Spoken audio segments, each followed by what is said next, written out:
Bonjour, aujourd'hui je suis dans l'ancienne capitale de la tribu celte des Calettes. Calette qui a donné son nom au Pays de Caux. Bienvenue à Lillebonne où je vous propose aujourd'hui un voyage à remonter le temps.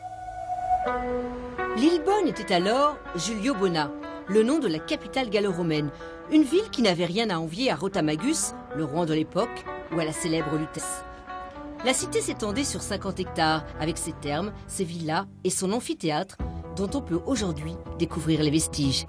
Il pouvait accueillir jusqu'à 12 000 visiteurs.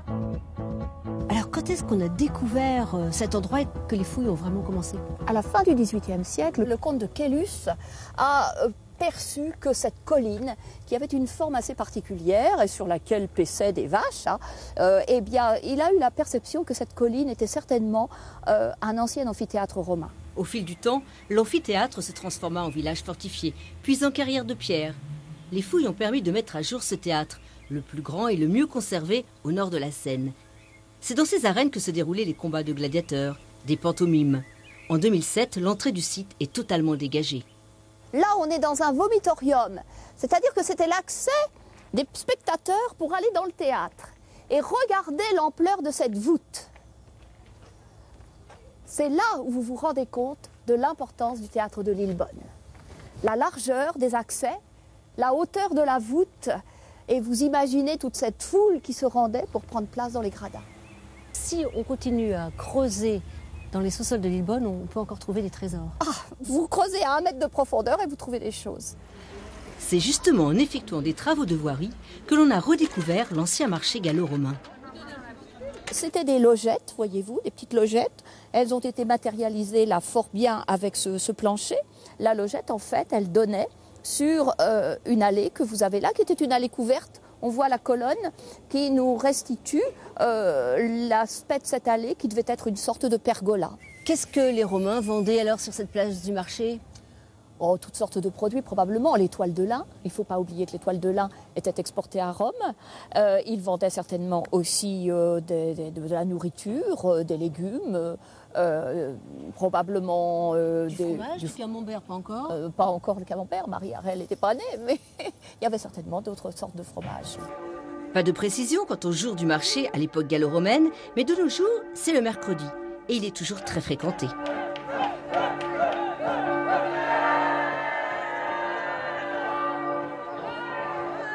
À Lillebonne, on peut rencontrer des Celtes, des Gallo-Romains, des Romains et même des hommes préhistoriques. S'ils sont là aujourd'hui, c'est pour la bonne cause. Thomas, pourquoi vous êtes là? Nous aimer jouer avec les gens, beaucoup Lillebonne.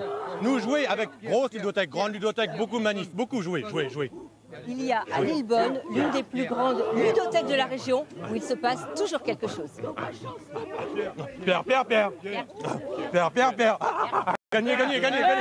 250 mètres carrés dédiés au jeu, 2500 références, du jeu vidéo au jeu de société en passant par les déguisements.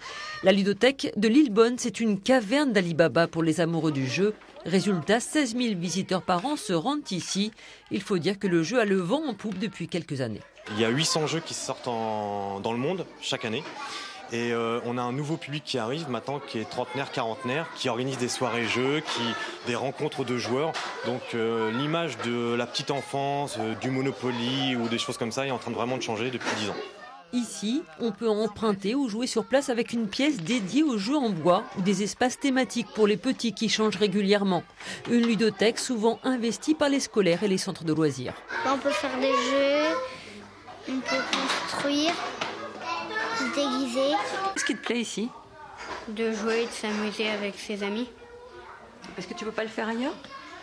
Si, à la maison ou à l'école, mais ici on a plus le temps de jouer, puis il y a plus de jeux qu'à l'école, de jeux de société. Au-delà d'être ludique, il y a des apprentissages qui passent par le jeu. Donc les enfants, ils peuvent aussi apprendre à jouer ensemble sur un même jeu. Alors, le jouer ensemble, il est très intéressant. Et au-delà de ça, voilà, il y a des apprentissages de base pour les enfants maternels autour du jeu avec la couleur, les nombres, etc. qui est très intéressant à ce niveau-là. Bien joué, bien menti, elle avance quand même 2-3. Elle est menteuse. Certains après-midi, les seniors investissent les lieux. Ici, les jeux proposés par les animateurs tranchent avec les habituels dominos et jeux de cartes. Ça permet un peu le moral, le cerveau, comme on dit, circuler un peu plus. La mémoire, ça donne un peu de mémoire, oui. Parce que la mémoire, à nos âges, on commence à en perdre, malheureusement. Et pour compléter son offre de service, la ludothèque, qui a 30 ans d'existence, propose une nocturne par mois pour les passionnés. À Lillebonne, on peut aussi s'amuser avec les époques, se jouer du temps et envisager l'histoire de la Normandie comme un puzzle. C'est dans ce qui reste de ce château que Guillaume le Conquérant réunit tous ses barons avant la conquête de l'Angleterre. Mais il en faut plus aux touristes étrangers à qui Anne-Marie fait découvrir la Normandie pour s'arrêter à Lillebonne.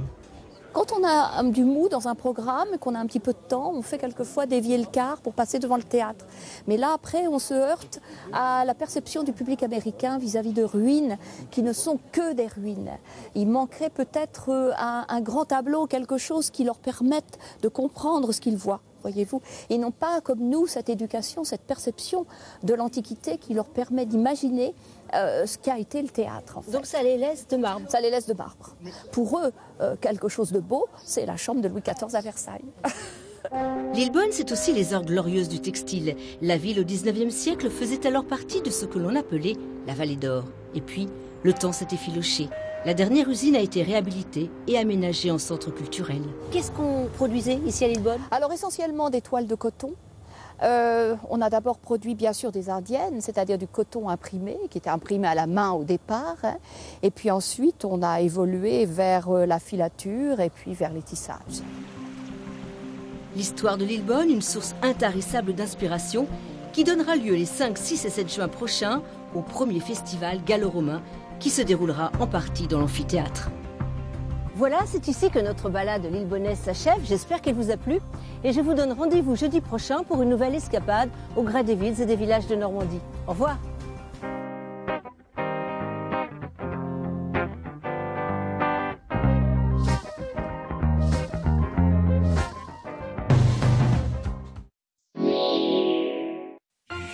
Envie de sortir?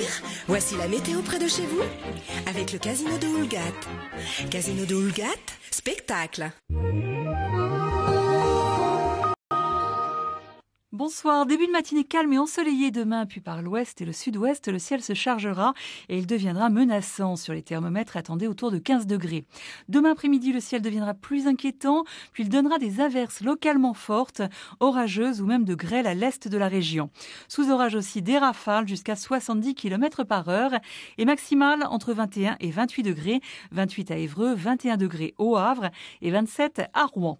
Demain, vous fêterez les Igor, nous serons le 5 juin. Très belle soirée à toutes et à tous.